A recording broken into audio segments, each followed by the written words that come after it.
Hello guys, good morning, good afternoon, good evening. Ako po si Coach Christine, nag-aral ng naturopathy para sa natural na paraan ng gamutan. Paano gagaling sa natural na kaparaanan?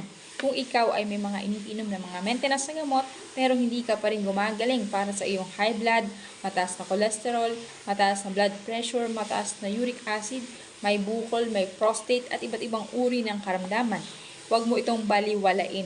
Kailangan mo nang matutunan yung tinatawag naming 3 months program detoxification process. Ito ay paglinis ng ating colon at ng ibang mga organ para yung mga toxin ma-flush out at mailabas pamamagitan ng pagdumi, pag-ihi at pagpapawis. Kaya kung ikaw ay may cholesterol na, huwag mong babaliwalain. Dahil ito yung iyong ugat, pag ikaw ay may cholesterol na, nagkakaroon na ng bara sa ugat. Yung bara sa ugat, papunta sa puso. Pag sa puso pumutok, heart attack. Pag sa brain pumutok, stroke. Kaya mas maganda na tanggalin agad natin yan. Kapag naman ikaw ay umiinom ng mga maintenance na gamot, ang binibigay lang sa iyo ay vasodilator. Yung vasodilator, opener lang ng ugat yan. Bubuksan niya lang yan. No? Pag inom sa umaga, bubuka. Pag tulog sa gabi, liliit. Bubuka, liliit, bubuka, liliit, bubuka.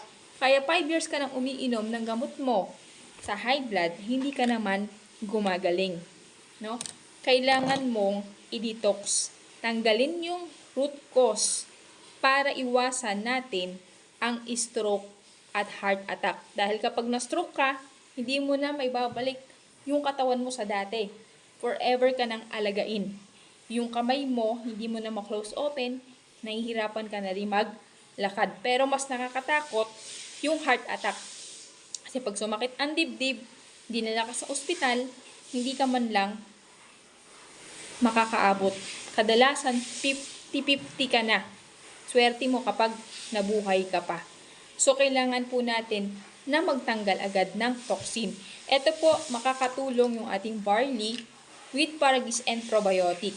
Alam naman natin, no? Binasa po sa Bible, kung nagbabasa ka ng Bible, ilang beses po binanggit ang barley. Ito ang ginagamit ni Jesus Christ noong unang panahon, panggamot sa mga may sakit. At ang malupit po nito, meron siyang kasamang paragis at probiotic. Ang probiotic po, pag nawala po yan sa colon mo, bababa ang iyong immune system. Pag bumaba ang iyong immune system, dadami yung mga sakit na mararamdaman mo. Kaya mas maganda na mag-detox na po agad tayo. Combination din po yan ng ating coffee. Yan, meron tayong coffee detox colon. At meron po tayong Premium Boost. Ito, nakakatulong din to sa mga mataas ang blood sugar at mataas ang uric acid.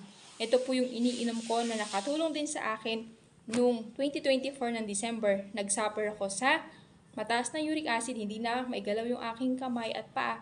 Nahirapan na rin ako maglakad. Kailangan ko pang magpabuhat sa mother ko. Hilain para makatayo ako.